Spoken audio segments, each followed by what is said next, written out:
उनसे क्या इनका अपराध किया? देखिए दिनांक 7/1/2025 को थाना रोनापार में और बिलरियागंज में अ, और इसके अलावा थाना कोतवाली में देसी शराब की जो दुकान है वहाँ पे घटनाएं हुई थी, जिसमें कोतवाली में जो दुकान है वहाँ पे इन्होंने अटेम्प्ट किया था और सेल्समैन ने दुकान नहीं खोली थी और ये लोग फिर वहाँ से भाग गए थे।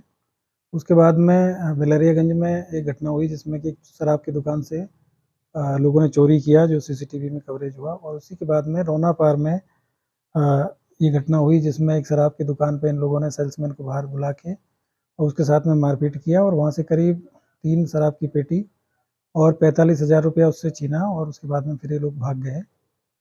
थाना बिलरियागंज में जो घटना हुई उसमें भी करीब इन्होंने एक शराब की पेटी और 3,000 रुपये वहाँ से भी ये लोग लेके गए थे, चोरी की घटना। तो ये इस तरीके से इन्होंने एक लूट या चोरी का अटेम्प्ट किया था। इसके बाद में फिर दूसरा जो है चोरी की घटना कारित की और उसी रात में फिर इन्होंने तीसरी जो घटना है वो लूट की, वहाँ पे जो रोनापार थाना क्षेत्र है वहाँ पे इन्होंने कारित की।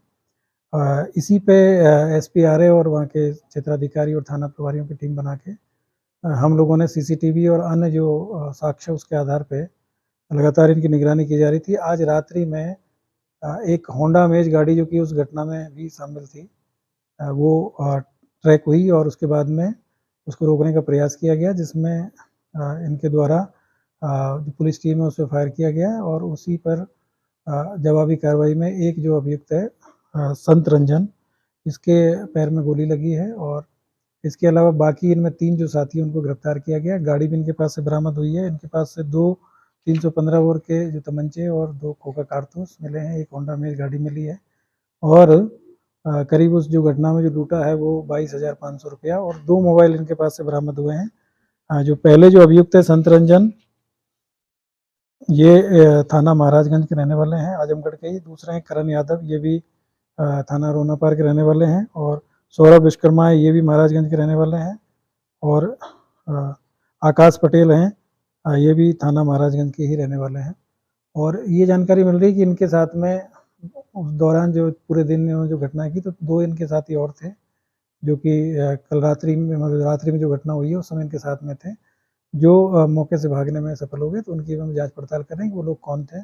तो इस तरीके से ये एक सातिर गैंग था। एक ही जब पूछताछ इनसे जब की गई है तो ये जानकारी मिली है कि इन्होंने देवगांव में भी एक घटना कारित करने का वहाँ पे काम किया था। तो इस तरीके से 4 घटनाओं का खुलासा किया गया है इसमें और ये लोग रात्रि में करीब 12 से 2 के बीच में निकलते थे और उसके बाद में जो ऐसी चूँकि ज़्यादातर जो शराब की जो दुकानें हैं वो सुनसान इलाके में और वहाँ पे सेल्समैन ही रहते हैं, लेकिन सभी जगह सीसीटीवी लगे हुए हैं और ये इसी वजह से इसमें सभी का जानकारी मिली कि इनके द्वारा कौन लोग थे और किस तरीके से घटना वहाँ पे की।